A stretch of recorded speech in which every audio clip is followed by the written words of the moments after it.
یہ بھی کام لوگ کرتے ہیں، اور بعض لوگ سوچتے ہوں گے کہ جو کام ہم کو معلوم نہیں ہے جسے ہم کرتے ہیں تو اچھا ہے نا، معلوم نہیں ہے بولنے کی کیا ضرورت ہے، بتانے کی کیا ضرورت ہے؟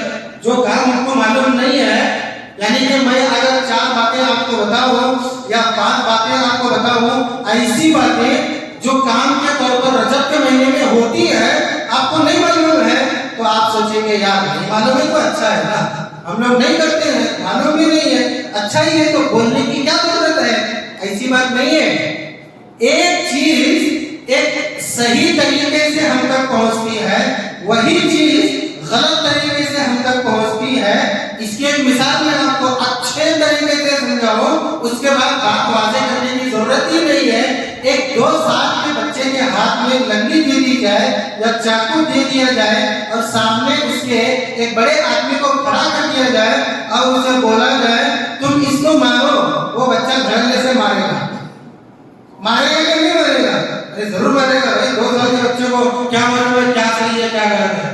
وہی 2 سال کا بچہ اگر 10-15 سال کا ہو جائے، اس کے ہاتھ میں چاقو دے دی جائے اور اسے کہا جائے اسے مارو، مارے گا؟ نہیں مارے گا۔ فرق کیوں ہے بھائی؟ جب یہ 2 سال کا تھا تو یہ مارنے کے لیے تیار ہوا، لیکن اب 10-15 سال کا ہوا تو مارنے کے لیے تیار نہیں، الٹا منع کر رہا ہے۔ کیوں؟ کام ایک ہی ہے نا، چاقو سے مارنے کا، لیکن ایک عمر میں وہ منع نہیں کر رہا ہے، دوسری عمر میں منع کر رہا ہے۔ کیوں؟ اس لیے کہ 2 سال کی عمر میں اسے معلوم نہیں تھا کہ مارنا صحیح ہے یا غلط ہے، وہ مارنے کے لیے تیار ہو گیا، اور 15 سال کی عمر کو آنے کے بعد اسے پتا چلا کہ مارنا غلط ہے تو اس نے دھڑلے سے انکار کر دیا۔ ایک ہی چیز بعض دفعہ صحیح طریقے سے ہم تک پہنچتی ہے اور بعض دفعہ غلط طریقے سے پہنچتی ہے۔ بعض دفعہ صحیح طریقے سے پہنچتی ہے کہ بھئی یہ کام کرنا چاہیے یا یہ کام نہیں کرنا چاہیے، بعض دفعہ غلط طریقے سے پہنچتی ہے۔ اگر غلط طریقے سے پہنچنے والی چیز صحیح طریقے سے پہنچنے سے پہلے پہنچ گئی تو مسئلہ ہو گیا۔ تو اسی لیے ضروری ہے کہ اگر آپ کو معلوم بھی نہیں ہے، آپ کرتے بھی نہیں ہیں، پھر بھی آپ معلوم کر لیں کہ یہ کام کرنا ہے یا نہیں کرنا ہے، یہ صحیح ہے یا غلط ہے۔ کیوں؟ آپ کو معلوم نہیں ہے اور آپ کو بعد میں پتا چلے کہ یہ کرنا چاہیے، آپ کو اس کے بارے میں معلوم نہیں تھا، آپ کو معلوم ہو گیا یہ کرنا چاہیے تو آپ کرنے لگ گئے، پھر گناہ ہو گیا۔ کیوں؟ آپ کے پاس یہ چیز صحیح طریقے سے پہلے نہیں پہنچی تھی، آپ کے پاس بعد میں پہنچی، غلط طریقے سے پہنچی، اور آپ کیا سمجھ لیا کرنا چاہیے تو آپ نے کرنا شروع کر دیا۔ شاید میرے خیال سے مثال بڑی ہو گئی بات کو سمجھانے کے لیے، حدیث کی روشنی میں آپ کو میں بات سمجھاؤں۔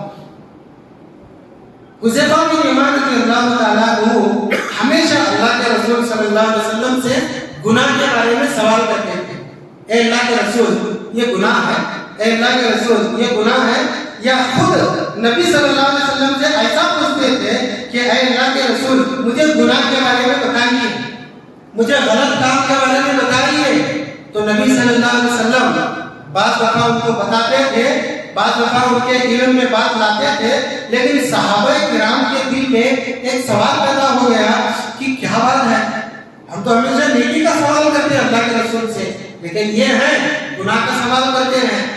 تو پوچھ لیا اے حذیفہ کیا بات ہے؟ اکثر صحابہ تم دیکھتے ہو نیکی کے بارے میں سوال کرتے ہیں، جیسا کہ ایک صحابی آئے اور کہنے لگے دلنی علی عمل اذا عملتہ دخلت الجنہ، اے اللہ کے رسول ایسا عمل بتائیے میں کروں ڈائریکٹ جنت میں چلا جاؤں، یعنی نیکی کا سوال۔ اور تم ہیں کہ بات بات کر گناہ کا سوال کر بیٹھتے ہو، گناہ کیا ہے، گناہ کسے کہتے ہیں، کیا یہ گناہ ہے کیا یہ غلط ہے کیا، یا کوئی ایسا گناہ بتائیے ایسا غلط کام جو مجھے معلوم نہیں ہے، ایسا نہ ہو کہ کل کو میں وہ کام صحیح سمجھ کر کروں، نبی بتا دیتے تھے۔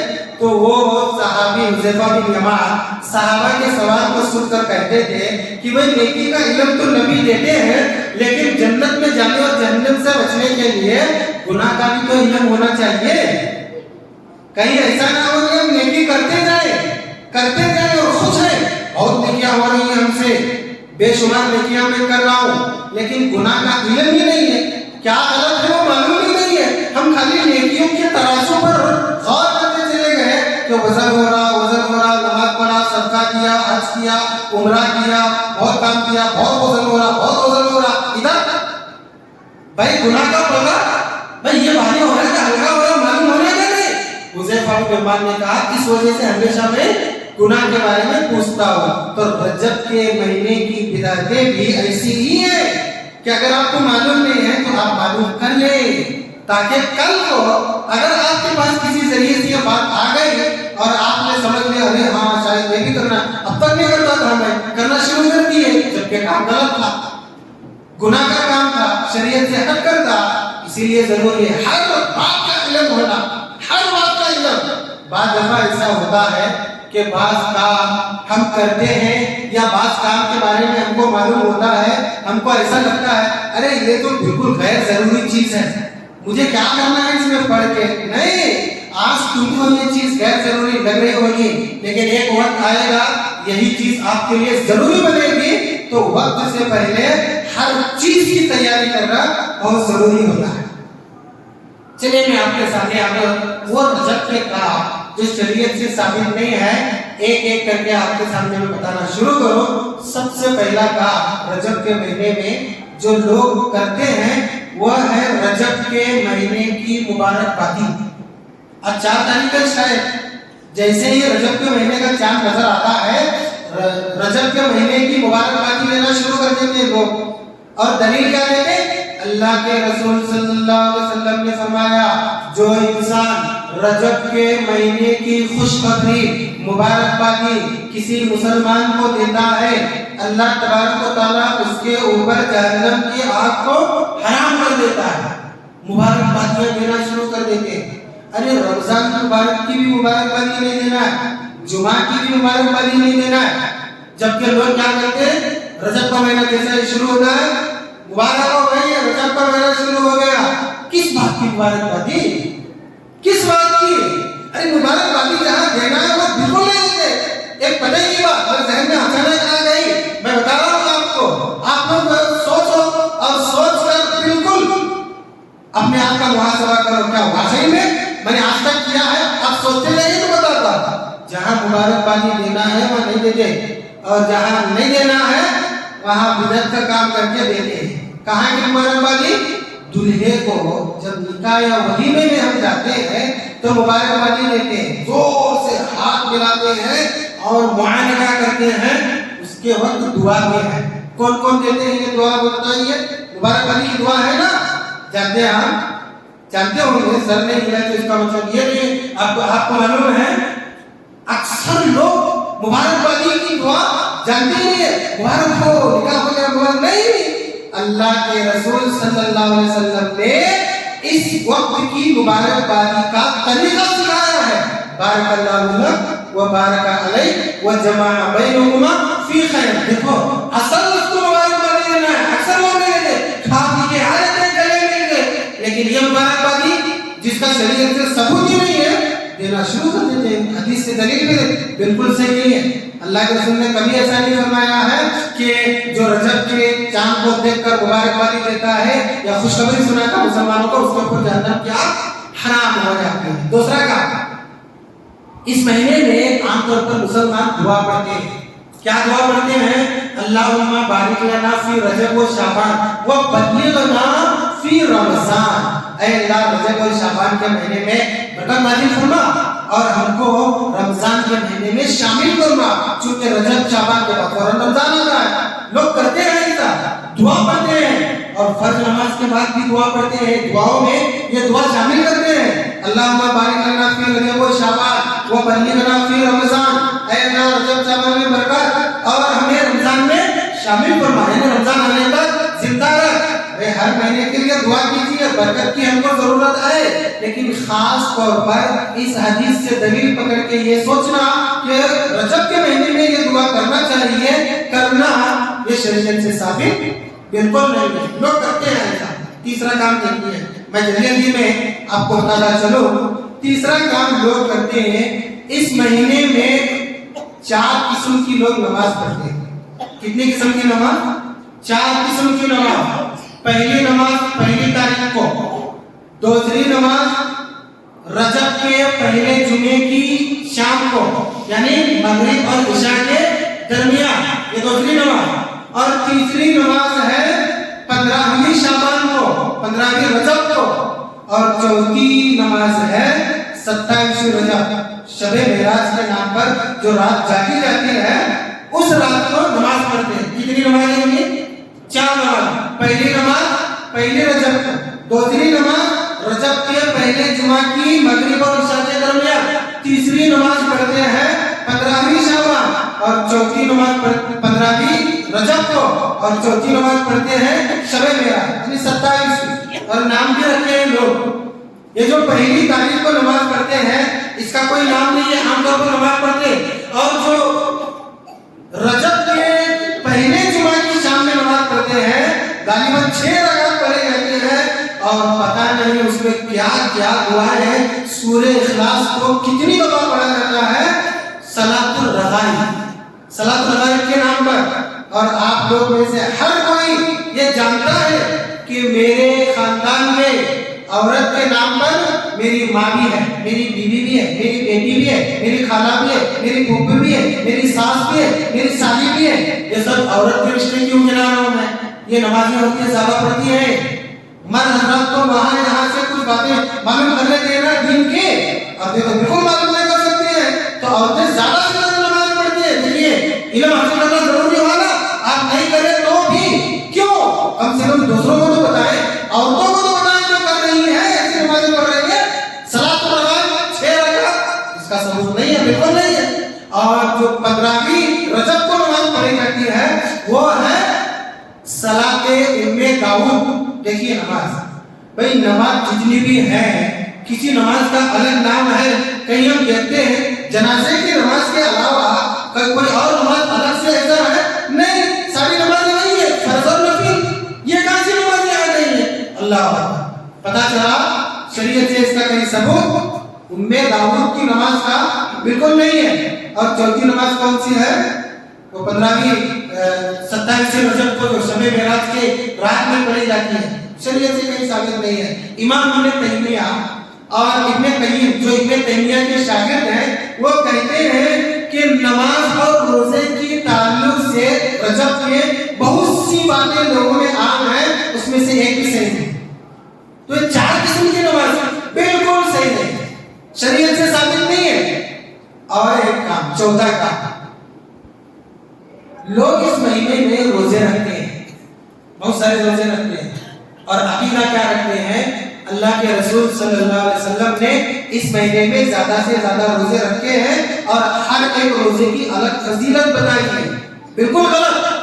ابن تیمیہ رحمہ اللہ کہتے ہیں روزے کے تعلق سے ایک بھی بات نبی صلی اللہ علیہ وسلم سے ثابت حدیث نہیں ہے، اور الگ الگ فضیلتیں بھی ہیں۔ میں آپ کو کیا بتاؤں، پہلا روزہ جو رکھا جاتا ہے رجب کے مہینے کا وہ پہلی تاریخ کو رکھا جاتا ہے، اور اس کی فضیلت یہ بیان کی جاتی ہے کہ رجب کے مہینے کی پہلی تاریخ کا روزہ 3 سال کے گناہ معاف کرواتا ہے، اور رجب کے مہینے کی دوسری تاریخ کا روزہ 2 سال کے گناہ معاف کرواتا ہے، اور رجب کے مہینے کی تیسری تاریخ کا روزہ 1 سال کے گناہ معاف کرواتا ہے۔ اس کے علاوہ رجب کے مہینے میں جتنے بھی روزے رکھے جائیں ہر روزے کا ثواب یہ ہے ایک ایک مہینے کے گناہوں کو یہ روزہ معاف کرواتا ہے۔ اللہ اب بتائیے جو پہلا روزہ ہے نا، پہلا روزہ وہ 3 سال کے گناہ معاف کرواتا ہے۔